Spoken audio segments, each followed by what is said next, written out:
Arkadaşlar merhaba. Tropik Meyve Bahçesi'ne hoş geldiniz kanalımıza. Çekimlerimiz devam ediyor. Bugün yine mangoyu konuşmaya devam edeceğiz. Mango 101 serimiz devam ediyor. Henüz bitmedi. Hasan Görücü kardeşim bana yardımcı olacak. Merhaba Hasan. Merhaba hocam, hoş geldiniz. Sen de hoş geldin kanalıma tekrar. Hoş bulduk. Videolarımız seninle sürüyor. Evet, Konuşmuştuk bir 101 serisi yapalım seninle diye. Bu sana ait olsun. Hasan Görücü 101 olsun diye bir anlamda da. tamam hocam. Tabii bir mangoda konuşmak çok konu var. Bitmez. Bitmez, Yani doğru. evet, saatlerce belki konuşabiliriz. Ben şimdi üretici olarak, mango dikmek isteyen biri olarak sana sormak istediğim kritik bir soru var. Evet. E, Ben karar verdim, bahçe tesisi yapacağım. Yerimize baktık, toprağımıza yani baktık. Aha. yerimizi hazırladık. Evet, Dedik ki karar verdik, dikeceğiz. İyi de para var bu işte dedik. Hani, evet. Akıyor abi. akıyor, evet. Para kazanacağız dedik, niyetine girdik. Tabii ilk yapacağımız işlerden bir tanesi fidan seçimi. Tamam. Fidan alırken nelere dikkat etmemiz lazım? Kimden fidan almamız lazım? Var mı öyle bir kriter? Bir Evet. onu sorayım sana. Bir de küçük fidan, büyük fidan kavramları var. Bunlardan genel olarak şöyle bir bahsedersen ben yine ara ara sana sorular sorarım. Tamam. Hocam şimdi ya kimden şahıs olarak değil de Evet. şimdi iki çeşit fidan seçeneğimiz var. Yerli ve ithal. Başka Şöyle şu seçeneğimiz ağacı yok. da arkadaşlar Heh. görelim hem bir taraftan. O da güzel bir ağaç. Bunlar işte Arkadaşlar bu aynı arada ağaç ağaçlar. kaç Aynı. yaşında başlamadan önce? Bu ağaç aynı 2,5 yaşında, işte Maşallah 3 yaşında. şöyle çok da başarılı, çok güzel. Hı. Çeşidinden yaprak yapısına bakalım. Hı. Biraz da bir girmeden öldüm ama hoşuma gittiği için arkadaşlar size görmek istedim. Ben bunun çeşidini bilmiyorum Şöyle mesela. alayım ben seni bir şeyin yanına. Heh. Evet. Şimdi arkadaşlar Hı. bu iki seçeneğimiz var. Yerli ve ithal olarak. Evet. Zaten eğer 3-5 tane veya 100 taneden fazla, diyelim ki 500 tane fidan alacağız. Yerlide seçeneğimiz yok maalesef. Yeteri kadar üretim olmadığı için, bir de bu şeyden diğer ağaçlara göre aşıya biraz daha geç geliyor. Yani çekirdeği dikiyorsun, bayağı bir kayıp yaşanıyor. Aşılıyorlar, gene bayağı bir kayıp döküm oluyor. En son diyelim %30 kalıyor. O yüzden zaten fiyat pahalı. Bir de 2 sene, 2,5 sene geçiyor aradan. Mesela bunda bir çekirdek araya girdim Hı sana hı. soru sormak. Mesela biz avokadoda şunu biliyoruz. İşte Zutano'nun ana şeyi çok iyidir. Evet. Çekirdeğinden yapın. Bu da çekirdekten mi ürüyor yoksa başka bir şekilde mi? Onu Ya, da bilmeyen izleyicilerimiz evet. için, bilenler için zaten problem yok. Hı. Gene çekirdekten yapılıyor. Evet. Yalnız yani o avokadoda çalışmayı bilmiyorum ama Hı hı. çekirdek ve aşı uyumu denen bir şey var. Anaç aşı uyumu. Evet. Mesela örnek vermek gerekirse kit cins, herkesin Evet. bildiği. Mesela bir tane anaçta 2 ton verirken öbür anaçta 7 tona kadar çıkıyor. Bunu araştırıp bakmanız lazım. 13-1 vardı. Hı hı. Gomera var, yani yaygın olarak burada bile. Onların ikisinde mesela kit iyi ama mesela tom etkisi kötü olabilir, onu bilmiyorum. Hı hı. Onu bakacaklar. İngilizce bilen bir tane çocuk otursunlar. Evet. İnternetten baksınlar. Hı hı. Şimdi iki şey vardı. Menşei var dedik. Yerli, Evet. yabancı. Bir de büyük fidan, küçük fidan, dallı fidan. Ondan sonra işte taç yapısını oluşturmuş fidan. Böyle seçeneklerimiz var. Şimdi herkesin gözü büyüğe gidiyor. Evet. Abi bir 70'lik fidan. Benim de işte, mesela açıkçası severim büyük fidan. güzel yani. Hı hı. Sana o İyi, güzel geliyor. güzel geliyor. O aslında güzel. Yani kötü değil ama Hı hı. sıkıntısı şu. Bu fidanın, o diktikleri torbanın her sene değişmesi lazım. Ya da 2 sene bir, yani fidancılar daha iyi bilir. Evet. Şimdi fidanı onda kalınca, adamın elinde kalınca, üşenince havuç kök mü diyeyim artık, yani büyük kökü Hı hı. dönebiliyor. Diğer kökler dönüyor. Kök de beyazdan kahverengiye döndükten sonra artık yön değiştiremez. Ya bir kere döndü ya, burası kahverengi olduktan sonra böyle kalır. Kalır. Sonra kendi kendini boğuyor. Şimdi burada göstermek istediğim şey, Evet. bak hocam Gidelim şunu şöyle. bir yanımda çek. Evet şöyle. Bunu biz alırken Şöyle arkadaşlar heh, göstereyim size. hep Maşallah çok iyi de gözüküyor. 2 yaşında, bir de fidan yaşı var. Şimdi bunlar 3 yıldır toprakta da Evet. 2 yıllık fidan. Zaten en düşük 2 yıllık 2 oluyor. yıllık, evet. 2 yıllık aldık. Pardon, bu 3 yıllıktı. Bu Ya arkanızdaki de 3 yıl. şöyle bir soru sorayım o zaman. Pardon. Şimdi biz mesela örnek şu ağaca bakıyoruz ya. Evet. Şimdi bir yaş söylenirken bizi izleyenler merak Evet. ediyor olabilir. Bu ağaç toprağa koyduktan sonra 3 yaşında, 2 yaşında Evet. ya da öncesi de var ya, nasıl kriteri nasıl ayıracağız Şimdi orada? normalde topraktaki yaşı önemli. Hı hı. Çünkü tüpte ne olursa olsun gelişmez. Ya biri Hı hı. yazıyor, abi diyor 4 yaşında, seninki diyor, benimki de 4 yaşında diyor. Evet. Baktık diyor. Aynı değil. Aynı değil çünkü sen tüpte 4 yaşında almışsın. Kökü Evet. bu kadar kök var işte. Evet. Gelişmez. Ama bu toprakta gelişmiş. Bu Hı hı. Amerika'da şöyle oluyor. Saksılara alıyorlar büyükleri. Evet. Mesela Hı bu hı. kadar fidanı alabiliyorsun. Diyor ki 20 galonluk. Evet. Ona göre alıyorsun. Bizde öyle bir şey vardır belki. Satan da tek tük. Tüpte olduğu için büyük de kök dönmesi yaşadıysa fidanı unutun arkadaşlar. Yani daha geçen gün bir fidancıdaydım. Kendi bahçelerinden sökmüşler. Avokadolar vardı. Kökler böyle Arap saçı gibiydi. Ağacı da öldürüyor. Ya tavsiye etmiyorsun o zaman. Kesinlikle tavsiye etmiyorum. Ama adam saksıya dikmiştir, büyütmüştür, kalınlaştırmıştır. O olur. Anladım. O da ticari olarak nasıl olur? 2000-3000 isteyecek adam. Hı. Nasıl olur yani? O zaman şöyle de bir şey var. Yani biz tüplü fidan alıyoruz ya aşılı. Evet. O zaman onun o ne diyorlar ona koyduğumuz şeye tüpün olduğu yere onu büyük olması küçük olması fark ettiriyor mu? Şimdi şey var. Hı hı. Yani Ya adam da derin mesela olması yüksek olması. şimdi uzun olması, dünya standartı artık uzuna geçti. Neden? Aşağıdaki kökü döndürmemek. Evet. O birincisi. Yalnız şöyle de sıkıntı oluyor. Adam küçük fidanda bakmış. Ondan sonra büyüğe geçirmiş. Sen ne zaman geçtiğini bilmiyorsun ki onun. Yeni mi geçti, eski mi geçti? Yani mesela avokado alanlar, zeytinyağı tenekesinde alanlar daha verim alıyor. Neden? Geniş. Ve Geniş. tenekeden çıkartıyor. Tenekeli ekmesen Evet. daha verim alıyor yani. Bu iş böyle. Şimdi ben bunu göstereceğim. Tamam. Bunu 3 yaşında aldım ben. 3 Hatta yaşında. dikerken diğerleri bakın şu kalınlıktaydı. Evet. Bu ben dikerken böyle sonradan aldık bu ikisini. İnanamamıştım kalın. Hı Ya hı. keşke hep böyle alsaydım dedim. Evet. Hatta o Gazipaşa'da meşhur sera var. Onlar bu boyutta dikmiş diye Hı biliyorum. hı. Sonra şu arkadaki Gidelim. bakın.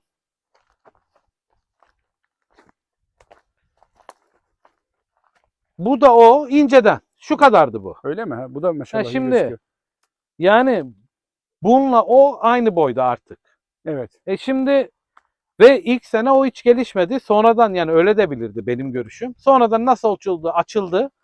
Aynı şimdi aynı fiyat bile olsa bırak pahalı olmasını büyük fidanın. Tamam. Aynı fiyat olsa bile bence küçük fidan alınmalı. Torbayı doldurmamış genişleyecek yeri olan olması lazım ki diktiğimizde hiç o kök işte buna root bound diyorlar böyle kök dönüyor kendi Tamam. kendini boyuyor onlarla uğraşmamak için. Yani küçük fidan her zaman avantaj. Küçük bir arkadaşlar duydunuz. Ya küçük fidan. dedim böyle küçücük değil yani. Normal 2 yaş diyelim yani mango için. Ha 2 yaş. 2 yaş yani 2 Yani yaş diye sattıkları şu kalınlıkta. Tüp de 2 yaş. Ha, bir de çok uzuna falan bakmayın arkadaşlar zaten 80 santimden bu diyeceğiz. Aynen. Yani hiçbir anlamı yok yani uzun Onu- olmasının. Aşılı olacak. Aşıl tabii yabaniyle artık maceraya girmeye gerek yok. Yani Yani 10 binde bir avokadoda ticariye dönme olasılığı. Mangoda daha fazla. Ama ne küçük meyve abi çok gitmez yani 100 gramlık dünyanın en tatlı meyvesi olsa da 75 gramı çekirdek çıkar. Ticari değeri yok yani. Anlamı yok. yani fidan seçimini böyle çok dikkat edecekler. Uzun vadeli bir yatırım. E, Hani peki şöyle şeyler oluyor mu mesela? Her çeşidin kendine göre fidan çeşitlerinde ayrılıklar olabiliyor mu? Yani mesela diyoruz ki biz Kit, Hı hı. işte Naomi, Heidi, Evet. Austin, işte sen de söylüyorsun. Ben bazılarını bilmiyorum. Sen daha Evet. iyi biliyorsun. E, Bu farklılık gösterebiliyor mu mesela bu çeşitlerde? Yok genel olarak aynı ama şöyle bir şey var. Hı hı. Yani anacı bilmemiz lazım. Yani profesyonel fidancılıkta bunları ben bilmiyorum şimdi. Evet. Ama normalde olması gereken anacın belli olması lazım ki ona göre aşı seçelim, performansı olsun ya da anaç sıkı toprağa mı iyi geliyor, tuzlu toprağa mı iyi geliyor, kök çürüklüğüne mi iyi geliyor? Mesela avokadoda DUSA var. Evet. Kök çürüklüğüne iyi geliyor. İşte kamper mi bir şey var. Sıkı toprakta daha iyi çalışıyor. Bunlara bakmak lazım. Ama bu yani genelde mangoda işte İspanya Gomera kullanıyor alabileceğiniz. Pahalı oluyor. Hı hı. İsrail'de pahalı. O da kullanıyor. 13-1 kullanıyor. Bu ikisinin anacı iyi. Öbürkünlerde de çok iyi çıkabilir. Kötü de çıkabilir. Uyumsuzluk olabilir. Mesela bende şeyler var. Onları denk gelmedik. Hı hı. Yani anaç bu kadar. Üstünden baş parmağım gibi kit çıkmış. Yani Keçi. uyumsuzluk var. Anacı çok kuvvetli. Yukarıda böyle yani sanki çivi çakmışsın gibi. Şu köklerde diyorsun değil mi? Ha, Hani kökü yani şurada. şu aşı Gör- gözünden sonra Gördüm. burada inanılmaz fark olanlar var. Şimdi burada Bu aşı şeyde biz onu avokadoda şurada gördüm ben. Aşı bandını çözmeyince olur ya onun gibi mi? onun gibi ama Ha. ondan dolayı değil yani. Aha. Çünkü kit çok büyüyen bir cins değil. Mesela diyelim ki yukarı yüksek büyüyen bir cins diktiniz. Anaç denk geldi. Kötü denk geldi. Bu sefer hiç olmayacak. Ya birbirini besleme. Bu aşı uyumluluk tabloları var. Evet. Onlara bakarsınız. Bir de şöyle mesela artık göstereyim ben Evet. size. Öbür taraflarda pek olmadı. Şu ağaç güzel bir örnek. Şimdi bu hasada geldi. Hasada gelmiş Şöyle bir ağaç. tarafa geçelim. O tarafa geçelim. Hı hı. Hasada bir gelmiş ağaç nasıl olmalı? Şu aşağıyı çekersen Şuradan gösterelim. bakın. Aşağıda birbirine giren dal yok. Açıklık var. İstiyorsanız şu dal komple iptal edilebilir burada. Ha, oradan, Ortayı evet. kapatıyor diye. Hı hı. Ama genel açık diye ben ellemem herhalde onu. Gayet güzel. Bakın şu güneş Sağ ol. yanığı Güneş yanığı. mesela. Yani bu kadar gölgenin içinde de Olabiliyor. oluyor. Hı Bu hı. da işte anlatmıştım. İlk sene kireç sürmüştüm. Dökülmüştü. Hı hı. Orada yandı muhtemelen. Şekil olarak da güzel. Bir örnek bir ağaç diyebilir Ya miyiz? bence bu ideal. Açıkta mangoya. Evet. Açıkta kapalı da bu ağaç her yerde iş yapar hocam. Bu yaşta. Evet. Yani istiyorsan yabancı forumlara da koy. Evet. Kimse bir şey bulmaz yani. Bu ağaç güzel. Çok da güzel, evet Yani arkadaşlar. sıkıntısı var mı? Ufak tefek işte antraknoz var. Ben çok önemsemiyorum onları. Hı hı. Başka da bir şey yok yani. Gayet güzel oturaklı bir ağaç. Şimdi 3 yaşında. Şimdi ya budama dedik ya, budama. İşte bu yüzden önemli. Budama. Hep Şimdi bahsediyorsun sen. Hep budamadan Ha, bütün videolarımızda bir evet. geçiş yaptın. Yani hep yani açıya bakmamız lazım. Evet. Ağacın bir tarafını uzatıp bir tarafını yapamazsak bu ağaç durmaz. Mesela burada kazık var da artık sökeriz. Bunun bir anlamı Evet. yok. Yani bu işte genel olarak Genel bilgiler olarak bu. Bir de mesela hiç anlamıyorsunuz. Hı hı. Şu yapraklar küçükse mesela burada Gösterelim. küçükse meyvesi küçük olur ağacın. Büyükse büyük olur Abi yani. onu bak, önemli. Yani şuradan baktık, yapraklar küçükse küçük meyve. Hı hı. Büyük Bu şeyde yapraksa de pasif florada da böyle, kabakta da böyledir. Hı. Yani yaprak büyüdükçe fotosentez artacağı için meyvesinde Meyve. daha iyi besin. Genel bilgi yani bu. Evet. Belki az oynar, işte belki çok oynar yani onu bilemiyorum. Hı hı. Ama mesela bunlar ya cinsini bilsem bilmiyorum şimdi. Evet, evet. Bu sırada 3-5 tanesi. Bu sırayı komple karışık diktik. Karışık bir bahçe. Ne çıktı? Ama kit de çıktı içinde. Bu sene yedik çok işte 2 yediğimiz tane meyvesi meyvesini vardı. aldık. Hı hı. Ha bir de şeyi göstereceğim Göster. bakın. Şu ağaçlar mesela bak bu da şununla aynı büyüklükteydi. Evet, şöyle gösterelim. Bu yazın başında bu ikisinin boyu aynıydı. Evet, buna ne oldu? Buna ne oldu? 2 tane meyve aldık, bu oldu işte. Arkadaşlar bakın, şimdi önemli bir nokta. O zaman şunu kesin olarak söyleyelim.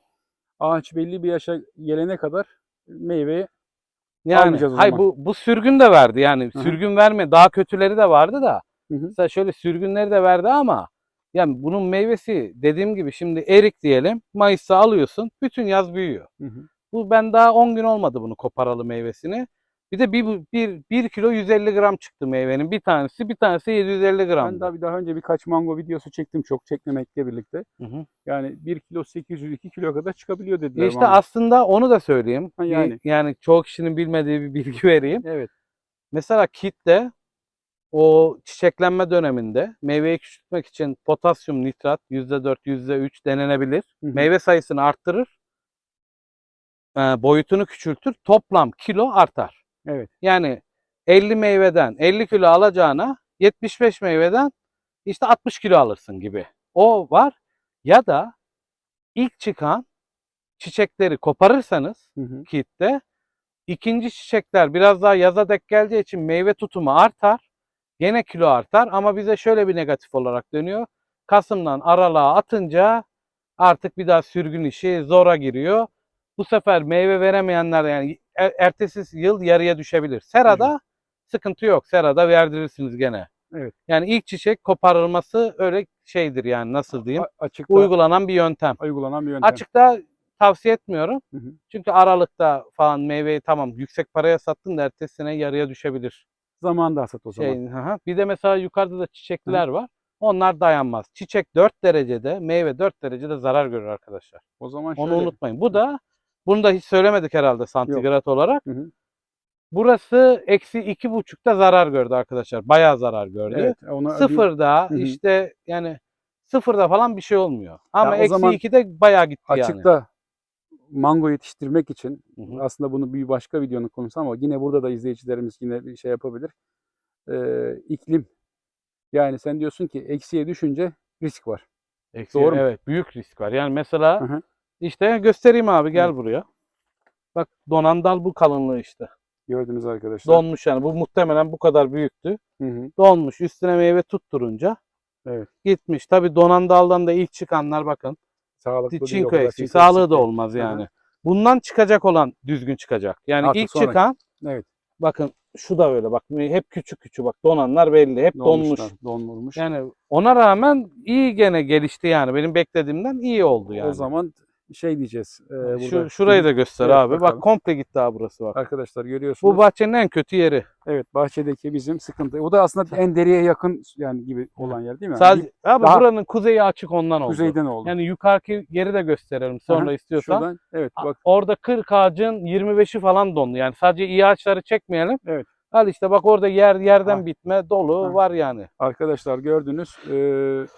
Soğuk olan yer risk kısaca. Yani Doğru şimdi mu? şey diyorlar mesela. Evet, şöyle Benim dinle. diyor Bozyazı'da diyor mesaj atıyor arkadaş. Benim Bozyazı'da diyor yerim var diyor. Olur mu? Abi benim bahçenin içinde bir yerde yaprak sararmadı, öbür yerde komple dondu Mesela ağaçlar. bu ağaça yakın gelirsen şöyle göstereyim ben.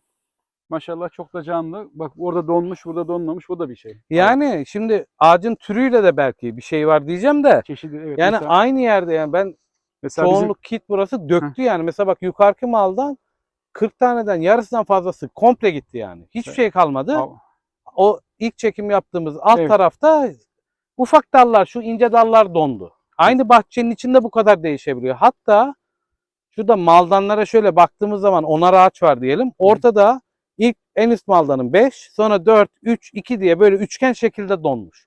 Yani çok güvenmeyin. evet. Ha, bu soğuk da 35 yılın en soğuğuydu. Çok soğuk. Ama ben ne yapacağım? Bu sene bilmeme rağmen daha önce yapmadım. Don olmaz dedikleri için hiçbir zaman. Bu sene fıskiye yapacağız. Fıskiye de Yani yapacağız. donda açacağız abi fıskiyeyi. Açacağız onları. En azından bir azaltacağız oranla. Fıskiyeyi yani yerden yapacağım. Havadan yapmayacağım Yerden. da bayağı etkili olur yani. Yani arkadaşlar duydunuz. Açıkta bu önemli bir konu. Don riski olan yere. Yani bu bir uzun vadeli yatırım, geri dönüşü zor. Evet. Yani meyvecilik işte mango olsun, avokado olsun özellikle tropiklerde don riski olan yere mutlaka yapmayalım Yani diye söyleyebiliriz yani. Bir kere yani 2-3 sene bekliyoruz ya. Hı hı. O zaten ilk başta kısa gibi geliyor da işin içine girince Çok sürekli uzun. para gidiyor. Evet, evet. Sürekli işçilik gidiyor. Sürekli bir sorun çıkıyor. Damlama çıkıyor. İşte bir şeyler oluyor yani. Sürekli kazıklar kırılıyor. Bir de mesela don olduktan sonra ben 2 ay bahçeye gelmedim. Üzüldüm yani. Bu Üzüntü. kadar hevesli Evet. bir adam olarak 2 ay gelmedim. Gelmedim çünkü bakmak istemedim ağaçlara. Evet, onu bizler de yaşıyoruz. Yani Çünkü çok sadece kötü para oluyor. olarak değil, tabii ki Ya maddiyat emek var, önemli. sevgi var yani. Şurada şu yeşilliği maşallah şunu bakın arkadaşlar. Emek bu. Çok da güzel olmuş. Bunun yani ya, üzülürüz yani buna eğer bir şey olursa, don riski olursa. Bir de ilk başta mesela bir tane işçi geliyordu, yaprağın biri kopuyordu. Evet. Böyle canım acıyordu. Şimdi car çart kesiyoruz yani. Evet. Bir de arkadaşlar, mango herkes zor diyecek. Hı hı. Diyecek. Bunun 2 sebebi var. Bir, daha önce anlattım. Çok bakım yapıyorsunuz. Evet. Gereğinden fazla kaçıyor. 2, fidanlar kötü fidan alıyorsunuz. Ama Yani benimki de kötüydü. evet. Ama yapacak bir şey yok. Elimizde bunlar var. Elimizde bu var yani. Peki ne diyorsun? Fidandan başladık. Fidanla bitirelim. Hı hı. Gelişimi nasıl fidancılığın? Şu anda daha da gidecek yolu var mı? Daha iyisi olur mu? Yani fidan satan arkadaşlarımız var. Onlar tabii geliştirmeye çalışıyorlar. Son 3-4-5 yılda diyelim mangonun Türkiye'deki çok uzun değil hikayesi Evet. diyelim. Hani var da daha önceden ama ticari olarak 5 yıldır falan ciddi yatırımlar var. Evet. Nasıl görüyorsun? Ya hocam şimdi herkes yapıyor, fiyatı iyi. Evet. 300 yani 300'e satan bile yok. Şu an 500'den aşağı yerli fidan yok herhalde. Hı hı. Mısır'dan gelen, yani bu rakamlar değişir video izlendiğinde, Değişir, örnek değişir. olsun. Hı hı. Yerli 500, İsrail 500, Hint neydi o? Mısır 300. Mısır 300. Şimdi şöyle bir sorun var. Yani o avokadoda da var. Hı hı. Herkes önüne gelen bahçesinin önünde Evet. çekirdek yaptı. Geçen çarşı içindeydim. Meyve suyu satıyor adam normalde. 40-50 tane mango çıkarmış. Evet. Şimdi arkadaşlar mango avokado gibi değil yani. Onu tam bilmiyorum da bir poliembriyonik var. Hı hı. Bir de monoembriyonik var. Mono tek demek, poli çok demek. Çok demek. Latince. Şimdi o ne demek? Saksı diktiniz ya çekirdeği. Evet. Çekirdekten monolar bir tane veriyor. Hı hı. Poliler çok veriyor. Evet. O mono ki yediğimiz mangonun %90'ı öyle. Evet. KitKat, Osten hepsi öyle. Bir dam lokmayı herhalde poli. Hı hı. Onlar anaç olmuyor zaten. Bunların Aynen. kök gelişimi çok zayıf. Poliler de yabanilerden oluyor. Zaten belli bir cins yok. Çalışma yapılmamış. Rastgele dikiliyor. Yani sonumuz avokadodaki gibi her yerde kök çürüklü 20 yaşında ağaçlar ölmesin yani. Bunu baştan keşke işte bir düzgün anaç getirilip herkese öyle verilse, ki öyle olacağını sanmıyorum ben. Evet, evet. Yani tavsiyem küçük fidan alın. Biraz da yapın yani nasıl diyeyim yani bildiğiniz yerden alın. Yani arkasında durabilecek adamlardan almak lazım. Biraz da özen gösterelim değil mi hani? Yani orada biraz şimdi yani bahçe yapıyor adam. İşte sera yapıyor. 300-350 bin harcıyor. Havuzunu yapıyor. Evini yapıyor. Gidiyor fidanı en ucuz yerden alıyor. En dandiğini alıyor. Aslında Ucuz diye. Tam çok tersi önemli bir şey. olması lazım yani. Çok doğru bir tespit Yani yaptın. yani iyi Ben, fidan al. Hı hı, Yani en azından sorun olursa senden olduğunu bil. aynen. Şimdi ağaç kuruyor. Benden mi oldu? Fidancıdan mı oldu? Havadan mı oldu? Ya Evet. fidancı da bir çıkardın mıydı? Havayı da az çok bilirsin.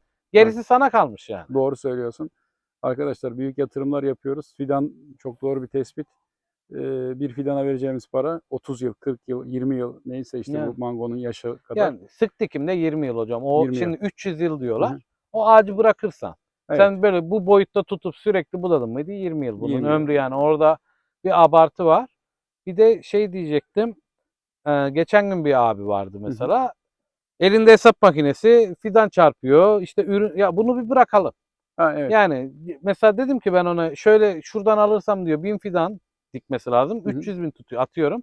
Şuradan alırsam şu abi dedim paran yoksa yarısını dik dedim. İyisini Aynen. al. İyi ya. Yarısını dik. Paran olunca öbür yarısını dik. Şimdi yani çok kötü ben görüyorum. İsim de vermeyeyim yani da Vermeyelim, evet. adam yani Herkes işini kötü yapıyor. yani ya Kötü olduğunu hatta da biliyoruz. yani Evet. kötü dedim abi bunu almasaydım bari dedim. Hı Yani hı. adam alanın da haberi yok.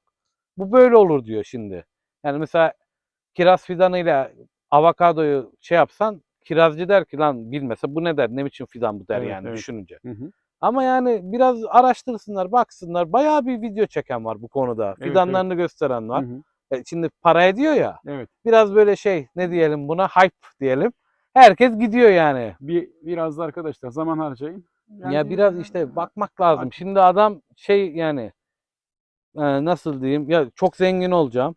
Kolayca para kazanacağım. Hayalleri bir bitsin. bitsin. Yani Evet. ben bunu herkes geçip övüyor da yani biraz zor. Kolay değil. Yani şeyine bakmak lazım, budamasını takip etmek lazım, suyunu takip etmek lazım. Ya ben dedim ki otomatiği damlamayı takarım, hiç uğramam dedim. Öyle bir şey olmuyor. İlk Hortum. düşüncem oydu. Aynen, aynen. Hortum çıktı, damlama tıkandı. Yani kuş Sonra yedi. da su çıkar, hortum çıkar, sonra sarardı bizim Ha bir fidanlar. şeyler oluyor. Yani bir Hı. oradan bakmak lazım. Fidanı düzgün yerden seçip ya bahçeyi düzgün yapıp ekilen yeri ki ben yapmadım Evet, pişmanım.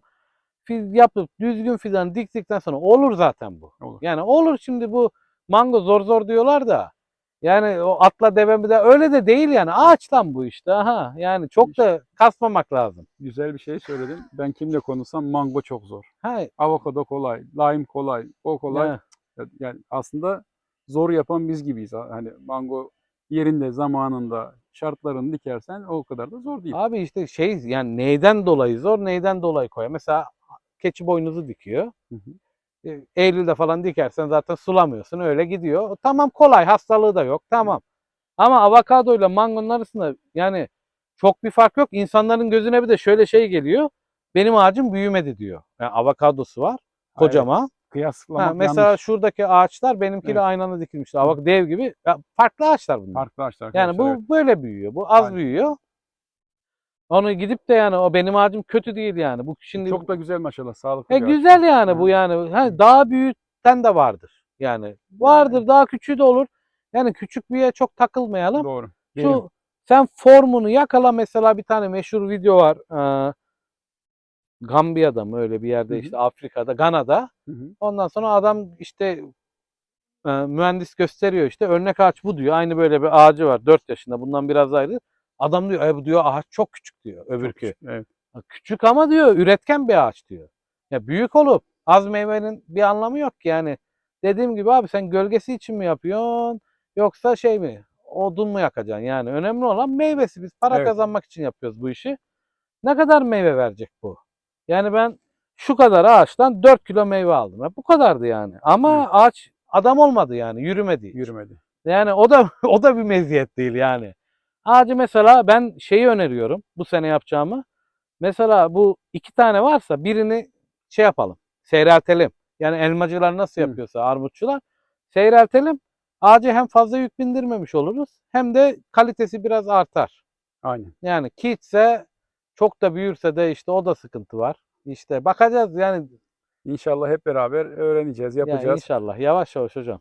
Peki, çok teşekkür ederiz. Rica Ağzına ederim. sağlık. Rica ederim. Arkadaşlar, bir sorularınız, yorumlarınız olsa hep söylüyorum. Yorumlar kısmına yazın. Elimizden geldiği kadar Hasan Görücü kardeşimle biz size yanıtlamaya çalışırız. Çok teşekkürler. Hasan kardeşim çok sağ ol. Rica ederim hocam. Ben Görüşmek teşekkür üzere. ederim. Sağ ol.